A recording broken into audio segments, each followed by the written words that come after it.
Hola amigos, soy Genofonte. Ha pasado mucho tiempo desde el anterior tutorial y bueno, me culpo a mí mismo por la tardanza. He estado muy liado con unos cuantos quehaceres, entre otros el trabajo en una de 25. No os perdáis nuestro blog, una de 25.blogspot.com, y vamos a continuar con esta serie de videotutoriales sobre el programa de edición digital de fotografía Darktable. En esta ocasión nos vamos a pasar al meollo del programa, la parte central y la más interesante, que es el cuarto oscuro. Como es un poco complicado y tiene un montón de módulos, dividiremos esta parte del tuto sobre Darktable en varias secciones. Hoy vamos a dedicarnos a la interfaz general de este módulo y a los diferentes plugins que podemos encontrar aquí. Este es el módulo central de Darktable, cuarto oscuro, donde podemos entrar ya en las modificaciones principales de las características de nuestras imágenes RAW. Como veis, bueno, la interfaz es muy similar a la del anterior módulo, mesa de luz, es el mismo pero cambian las opciones, y seguimos teniendo la disposición con la fotografía en el centro, una pequeña vista previa en esta parte de aquí, el histograma en esta otra parte de aquí, con las informaciones básicas de la toma. Y vamos a ir poco a poco con esta columna de la izquierda. Vemos aquí los cuatro módulos con los que cuenta: son instantáneas, histórico, muestra de color e información de imagen. Para conocer estos plugins, yo creo que tendremos que ponernos a trabajar ya directamente en la imagen. De todas formas, os hago un pequeño resumen. Este de instantánea sirve, como su nombre indica, para tomar una instantánea de la fotografía del momento en el que estamos editando y así poder hacer comparaciones. Lo veremos con un ejemplo práctico. El histórico muestra el número de modificaciones que hemos ido haciendo en la fotografía, ordenadas de una en una. Cuenta con un par de opciones que veremos también. La muestra de color: podemos tomar muestras de nuestra imagen para controlar el color de la misma. Y la información básica, que es un plugin que se encontraba también en la mesa de luz y que, bueno, podéis comprender perfectamente para qué funciona. En el otro lado tenemos, como os decía, el histograma, que en teoría se puede modificar arrastrando, lo pone aquí, aunque a mí no me funciona demasiado bien, y eso que tengo OpenCL activado. A lo mejor en vuestros ordenadores, si son más potentes que el mío, os va mejor. A mí me tarda bastante en responder y no es demasiado intuitivo, aunque la información es bastante buena.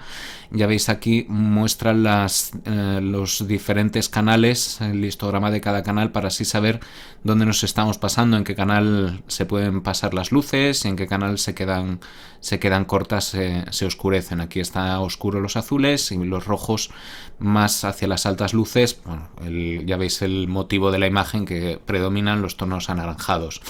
Más opciones que podemos ver antes de meternos en los plugins. Por aquí abajo tenemos un botón para mostrar la sobre y subexposición. Si lo apretamos no vamos a ver nada porque esta imagen está bien balanceada. Luego veremos con ejemplos cuando nos pasamos cómo lo marca.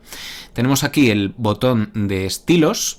El botón de estilos se puede crear a partir del histórico. Por eso decía que estos plugins habría que verlos con ejemplos. Ahora mismo tengo uno aquí que se llama prueba. Lo he estado probando antes para ver qué tal iba. Es muy sencillo el funcionamiento. Si nos vamos al histórico, ya veis aquí que tengo varias modificaciones hechas a la imagen, algunas que marca apagado porque las he deseleccionado y otras he encendido, es decir, que están en uso. Este botón para comprimir el histórico, ahora yo creo que no me va a hacer nada porque ya le he dado antes. Normalmente cuando tienes un histórico largo le puedes dar para resumirlo y que quede menos extenso. Y este otro botoncito de aquí, crear un estilo de su histórico de acciones actual. Esto es muy interesante porque con este conjunto de modificaciones podemos emplearlo para otras fotografías. Simplemente hay que darle a este botón, aparece este menú donde podemos ponerle el nombre, y esta casilla de aquí, edición avanzada de estilo, si le damos podemos trabajar, marcar las modificaciones que queremos o no incluir. ¿Veis? Así podemos seleccionarlas tranquilamente y tenerlas para posteriores usos. Una vez que le hemos dado el nombre, le hemos dado a guardar, se va a quedar aquí y podemos activarlo cuando queramos. Aquí veis cómo ha quedado con todas las opciones. Ha hecho una cosa muy rara. Básicamente lo que ha hecho ha sido sobreaplicar lo que ya tenía puesto encima, pero bueno, para que veáis que se puede utilizar. Vamos a probar a darle aquí comprimir y ha comprimido. Bueno, ha quitado algunas algunas de las modificaciones las ha juntado sobre otras. Lo bueno que tiene este histórico es que si nos vamos a cualquiera de las modificaciones, ¿lo veis? Nos podemos quedar, ¿veis? Así está, con la fotografía en uno de los momentos que hemos utilizado. Si queremos comprobar las diferencias, tomamos una instantánea y ahora es cuando podemos probarlo. Le damos aquí, ya veis, curva base 4, se ha quedado en el paso 4 de esta fotografía y podemos compararlo si le apretamos aquí. Veis que aparece una rayita, espero que lo estéis viendo claramente en el vídeo, que tiene este botón central para rotar, ¿veis? Y que además podemos mover. Ahora mismo no está pasando nada, pero si me voy, por ejemplo, vamos a ver alguna opción que sea más esta. Veis aquí que ha cambiado la fotografía y que si muevo, el revelado que he aplicado se ve o no se ve.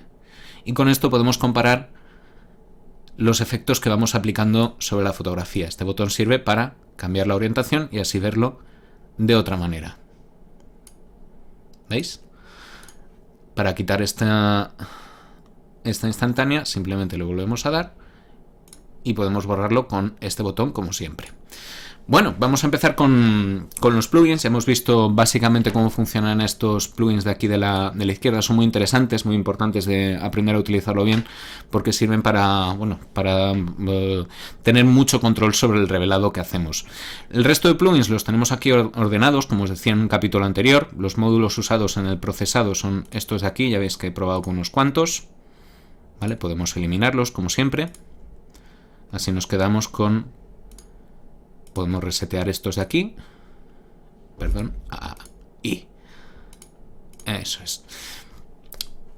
Tenemos los módulos que hemos marcado como favorito. Para marcar un módulo como favorito simplemente nos vamos a más añadidos y veis que este está marcado en rojo. ¿Vale? Este es el que tengo marcado como favorito. ¿De acuerdo?